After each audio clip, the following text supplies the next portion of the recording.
Hello, I'm Torres. Welcome to this episode of Dragon to Daggett. In this episode, what you see out in front of you is desert. People drive by, they see desert. What a lot of people don't know is if you were here 50 years ago, this was an airport runway. This was a sanctioned or sanctioned by the San Bernardino County for many years, from the 30s all the way up until, I believe, the early 60s. And this was a dirt runway. It was just a hair over half a mile long, I believe, and it was a busy airport.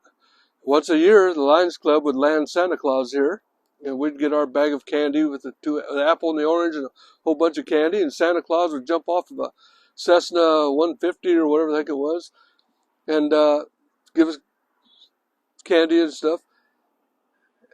And it was a big airport. It was clean. It didn't have all this grease woods and everything. It was well manicured, taken care of.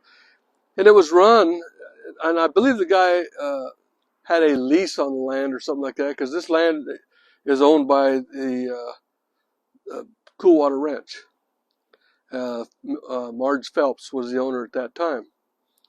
So I think they leased it. He leased it, whatever. His name was Ernie Gentry. The house that I live in Daggett was his house at that time. Anyway, he ran this airport. He did many things. He loved flying. Like anybody that has an airplane, they love flying. So he had all kinds of his own airplanes. He would buy surplus airplanes. And this place was just awesome. There was a shed down the street here that had barrels of 55-gallon drums of aviation fuel for the airplanes. And it was gravity down. He had a little valve, and you'd pull your airplane to it, and you just take this hose, you put it on your wing or wherever your fuel place was, the capability. You filled it up or put whatever amount, and then you flew off or you put it away or whatever. And they had a whole bunch of little deals that were concrete in the ground where you could tie down your airplane for the night, for the week, whatever. And this place was used because at one time, believe it or not, Daggett Airport was the third busiest airport in the United States. So this would be the residue, the outside of the area was used here for overflow. And Mr. Ernie Gentry, he had a bunch of airplanes that he would buy. It was right after the Korean War, World War II, and he was buying surplus airplanes. And I'd come over and watch him. He'd let me sit by the shed, and I'd watch them do service on an airplane or whatever, and then watch them take off. I'd watch them land. The one problem that they had with this airport here, there were some high wooden telephone poles that went across the Mojave River. And every once in a while, an airplane would be going, and they couldn't make their speed or their height. And they would clip the wires off these deals. There was 3 wrecks that I know of. And I think one person got killed. I can't remember that. You'd have to archive that and see. But the county eventually took it away in 1962 or 61, something like that. But up until that time, this was an active airport. The airplanes that he would buy from surplus, he had a F-4U Corsair. That helped the Marines in the Pacific War on all the islands. It was a badass airplane. It was a hell of a plane. He had one, and I liked it because of the wing design.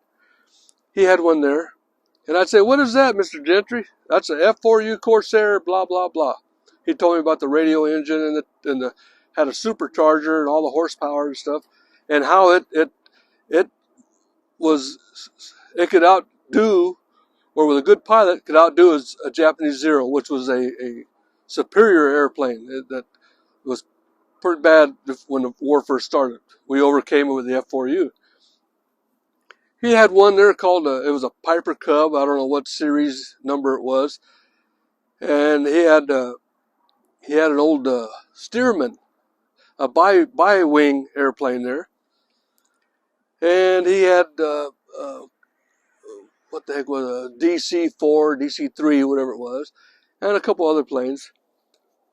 And I'd always say, well, what about this? And, well, that one there, it goes this, it'll go, 50,000 miles on a tank of gas or whatever. He had one that had 2-gallon gas tank that would go to Baker and back on 2 gallons. And then one day I asked him, I said, now how come airplanes, sometimes they go this way when they land and sometimes they come this way when they land? And he told me how they use the wind to the advantage of the airplane. What was the best way to suit that plane. And a lot of times our prevailing wind comes from the west. It goes east a little bit, east, northeast. And so a lot of times they would come in, they'd loop around and land against the wind. And if they took off from the west going east because they had a tailwind pushing them. And that was one of the advantages. But anyway, they would bring in supplies for the Marine Corps right in this airfield sometimes. The Marines had ownership of that plane or that airport for a while.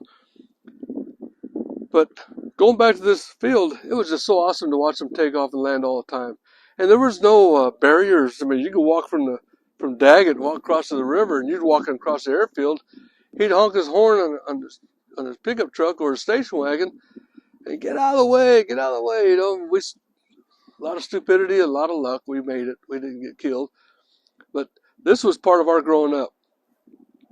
Anyway, on the planes that he had here, there was one in the corner. And I said, Mr. Gentry, what's this one here? It's got a radiator on it. And he was, well, hang on. He pointed at another one. He said, this one right here is a so-and-so. This is a blah, blah, blah. It does this, it does that. I said, what about this one here? He looks at me and says, boy, you're very inquisitive. He says, this one here is called a Rolls. I said, Rolls Royce? That's made by Rolls Royce? I don't see the Rolls Royce on the radiator. He said, no, I call it a Rolls.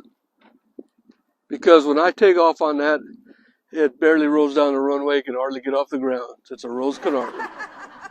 Welcome to Daggett.